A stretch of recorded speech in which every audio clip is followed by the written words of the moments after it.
buenos días, buenos días, buenos días. Hoy vamos a tener la oportunidad de poder leer Segunda de Reyes 5 del 1 al 27. Naamán, general del ejército del rey de Siria, era varón grande delante de su señor y lo tenía en alta estima, porque por medio de él había dado Jehová salvación a Siria. Era este hombre valeroso en extremo, pero leproso. Y de Siria había salido bandas armadas, habían llevado cautiva de la tierra de Israel a una muchacha, la cual servía a la mujer de Naamán. Esta dijo a su señor: si rogase mi señor al profeta que está en Samaria, él lo sanaría de su lepra entrando en Naamán. A su señor le relató diciendo: así y así ha dicho una muchacha que es de la tierra de Israel. Y le dijo a el rey de Siria: anda, ve, y yo enviaré cartas del al rey de Israel. Salió pues llevando consigo 10 talentos de plata y 6,000 piezas de oro y 10 mudas de vestidos. Tomó también cartas para el rey de Israel, que decían así: cuando lleguen a ti estas cartas, sabe por ellas que yo envío a ti mi siervo Naamán, para que lo sanes de su lepra. Luego que el rey de Israel leyó las cartas, rasgó sus vestidos y dijo: ¿soy yo Dios que maté y dé vida para que éste envíe a mí a que sane a un hombre de su lepra? Considerad ahora y ved cómo busca ocasión contra mí. Cuando Eliseo, el varón de Dios, oyó que el rey de Israel había rasgado sus vestidos, envió a decir al rey: ¿por qué has rasgado tus vestidos? Ven ahora a mí, sabrá que hay profeta en Israel. Y vino Naamán con sus caballos y con sus carros, y se paró en las puertas de la casa de Eliseo. Entonces Eliseo le envió un mensajero diciendo: ve y lávate 7 veces en el Jordán, y tu carne se te restaurará y serás limpio. Y Naamán se fue enojado diciendo: he aquí que yo decía para mí: saldrá él luego, y estando en pie invocará el nombre de Jehová su Dios, y alzará sus manos y tocará el lugar y sanará la lepra. Habana y Farfar, ríos de Damasco, y no son mejores que todas las aguas de Israel. Si me lavare en ellos, ¿no seré también limpio? Y se volvió y se fue enojado. Mas sus criados se le acercaron y le hablaron diciendo: Padre mío, si el profeta te mandara alguna gran cosa, ¿no la harías? Cuanto más diciéndote: lávate y serás limpio. Él entonces descendió y se zambulló 7 veces en el Jordán, conforme a la palabra del varón de Dios, y su carne se volvió como la carne de un niño, y quedó limpio. Y volvió el varón de Dios, él y toda su compañía, y se puso delante de él y dijo: he aquí, ahora conozco que no hay Dios en toda la tierra sino en Israel. Te ruego que recibas algún presente de tu siervo. Mas él le dijo: vive Jehová en cuya presencia estoy, que no lo aceptaré. Y le instaba a que aceptara alguna cosa, pero él no quiso. Entonces Naamán dijo: te ruego pues, de esta tierra no se dará a tu siervo la carga de un par de mulas, porque de aquí en adelante tu siervo no sacrificará holocausto ni ofrecerá sacrificios a otros dioses sino a Jehová. En esto perdone Jehová a tu siervo, que cuando mi señor el rey entrare en el templo de Rimón para adorar en él, se apoyare sobre mi brazo, si yo también me inclinare en el templo de Rimón. Cuando haga tal, Jehová perdone en esto a tu siervo. Y él le dijo: ve en paz. Se fue pues y caminó por como media legua de la tierra. Entonces Giesi, criado de Eliseo, el varón de Dios, dijo entre sí: he aquí mi señor estorbo a este sirio Naamán, no tomando de su mano las cosas que había traído. Vive Jehová que corre yo tras él, y tomaré de alguna cosa.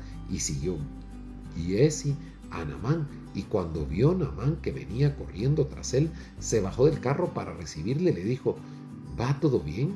Y él le dijo: bien, mi señor me envía a decirte: he aquí vinieron a mí en esta hora del monte de Efraín 2 jóvenes de los hijos de los profetas.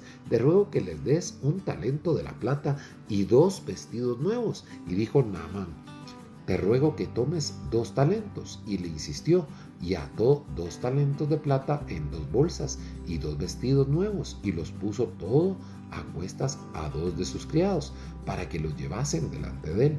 Y así que llegó a un lugar secreto, él lo tomó de la mano de ellos y lo guardó en la casa, y luego mandó a los hombres que se fuesen. Y él entró y se puso delante del Señor. Y Eliseo le dijo, ¿de dónde vienes, Giezi? Y él le dijo, tu siervo no ha ido a ninguna parte. Él entonces le dijo, ¿no estaba también ahí mi corazón cuando el hombre volvió de su carro a recibirte? Es tiempo de tomar plata y de tomar vestidos, olivares, viñas, ovejas, bueyes, siervos y siervas. Por tanto, la lepra de Naamán se te pegará a ti y a tu descendencia para siempre. Y salió de delante de él leproso, blanco como la nieve. Mire qué historia más impresionante. Y aquí tenemos varias historias ahí para contar. Número uno es que este Naamán era un general del ejército y este rey quería a Naamán porque lo admiraba, le tenía aprecio y le pidió al rey de Israel que interviniera para ayudarle para ser sanado. Ahí vemos que el rey también él entiende y sabe cuál es su lugar y se rompe sus vestiduras porque entiende que él no es el que tiene el poder es Dios, no él. Entonces eso es bien interesante, que un rey tenga la humildad para reconocer de que no se trata de él, sino que se trata de Dios. Por el otro lado está el profeta Eliseo, que ya conocemos nosotros parte de todas las historias que él tiene, y es interesantísimo porque Eliseo ni siquiera salió, ni siquiera lo vio, y otra vez es por lo mismo, porque no se trata del show que en determinado momento puede hacer la persona, es la palabra de Dios obrando en el propósito de él mismo para la sanidad de las personas que Dios quiere que cumplan ese propósito en la historia de la humanidad o en la historia de la vida de la persona.